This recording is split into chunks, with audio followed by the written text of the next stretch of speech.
Ja sam bila članica Vijeća građana prošle godine i bilo mi je jako zanimljivo. Ali ovo kad sam čitala u novinama sam shvatila to mi je bilo još jedna karikica mala koja mi je falila zato jer sam shvatila da zapravo nemamo taj kontakt u nekim odlučivanjima, ne sudjelujemo u odlučivanjima i to mi je bilo poveznica, ja to želim vidjeti, da to stvarno funkcionira. Članstvo me je oduševilo. Prvo me je oduševilo jer smo mješovita grupa, to mislim, ima mladih i ima starijih. Imala sam strože kriterije po nekim stvarima nego mladi i onda sam shvatila da ne treba sve tako ozbiljno shvaćati.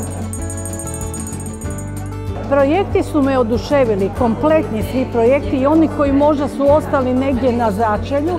Mislim da i u ovom gradu ima i mlađih i starijih od udruga i ne znam, inicijative pojedinaca koji imaju sjajne ideje i koji mogu pokrenuti nas ostale građane. Neophodne su inicijative građana i neophodno je ponovo razviti mjesne odbore kroz učešće građana u donošenju nekih odluka. Jer tada tamo se iskristaliziraju one zbilja potrebne stvari svakog kvarta. I mislim da bi bilo sretna okolnost kad bi uz pomoć Rijek kluba ta inicijativa prerasla u svakodnevnu priču.